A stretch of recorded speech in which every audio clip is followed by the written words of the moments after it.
Kali ini, kita akan memulai sebuah petualangan seru untuk memahami dasar dari semua kehidupan tanaman, yaitu tanah. Ya, kita lagi dalam pencarian tanah yang sempurna. Pasti pernah kan ngerasain hal ini? Anda menanam dua tanaman yang persis sama, tapi kok hasilnya bisa beda jauh banget? Apa ya rahasianya? Ternyata jawabannya itu, ya, seringkali ada persis di bawah telapak kaki kita. Ini bukan sulap, tapi ini soal ilmu di balik apa yang ada di bawah permukaan. Yuk kita gali lebih dalam lagi. Oke, kita mulai dari yang paling dasar dulu ya. Penting banget nih untuk kita pahami, kalau tanah itu bukan cuma sekedar, ya kotoran, jauh lebih dari itu. Bayangin aja, tanah itu kayak kota metropolitan yang super sibuk untuk akar tanaman. Tanah itu yang nyediain makanan, minuman, dan juga rumah yang kokoh. Tanpa pondasi yang benar, ya nggak ada bangunan atau tanaman yang bisa berdiri tegak kan?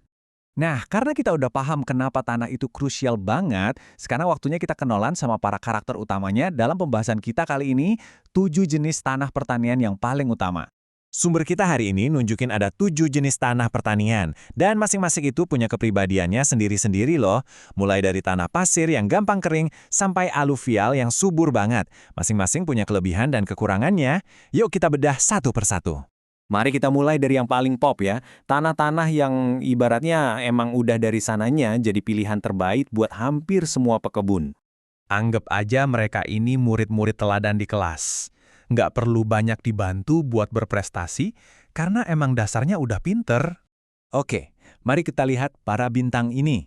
Pertama, ada tanah lempung, si juara yang seimbang. Ini tuh campuran yang pas banget antara pasir, lumpur, dan tanah liat. Jadi, air bisa ngalir dengan baik, tapi nutrisinya tetap kesimpan.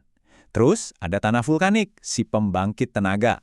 Wah, ini isinya mineral semua dari abu vulkanik, yang bikin tanah ini super subur. Dan terakhir, tanah aluvial, si paling santai. Karena terbentuk dari endapan sungai, tanah ini subur dan gampang banget diolah. Pokoknya ketiga tanah ini tuh impian semua pekebun deh. Nah, sekarang kita beralih ke kelompok berikutnya. Tanah-tanah ini bukan berarti jelek ya, tapi lebih tepatnya mereka ini para spesialis. Mereka jago untuk hal-hal tertentu, tapi ya gitu, ada aturan mainnya sendiri.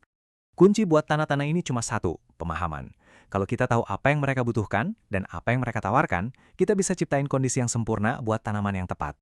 Oke, kita kenalan sama para spesialis ini. Pertama, tanah pasir. Si paling mandiri. Air dan nutrisi itu lewat gitu aja. Bagus sih buat tanaman kayak kaktus, tapi kurang ideal buat sayuran yang butuh banyak minum. Nah, kebalikannya itu tanah liat. Si kaya, tapi lengket. Dia nahan air bagus banget, tapi bisa jadi padat dan agak susah diolah. Terus ada tanah gambut, si spesialis organik. Dia kaya banget bahan organik, tapi sifatnya asam dan mineralnya sedikit, jadi perlu sedikit penyesuaian. Terakhir, tanah laterit, si paling tangguh. Warnanya merah bata dan keras, tanah ini secara alami miskin nutrisi dan butuh banyak sentuhan biar bisa produktif. Jadi, setelah tahu semua ini, gimana dong cara kita milih yang pas? Sebenarnya semuanya itu kembali ke pemahaman soal untung ruginya. Jadi, poin paling pentingnya itu begini. Di satu sisi ada tanah kayak pasir yang bikin air cepat banget turun. Ini bagus banget buat tanaman yang gampang busuk akarnya. Nah, di sisi lain ada liat dan lempung yang nahan air kayak spons. Ini sempurna buat tanaman yang doyan minum. Tapi kita harus hati-hati biar nggak malah menenggelamkan mereka. Pemahami posisi tanah Anda di antara dua pilihan ini adalah langkah pertama buat jadi pekebun yang lebih jago. Nah, ini yang membawa kita ke pertanyaan terakhir. Coba deh luangkan waktu sebentar buat lihat ke bawah, pahami tanah di kebun atau halaman Anda. Apakah jenisnya berpasir, liat, atau mungkin Anda seberuntung itu punya tanah lempung?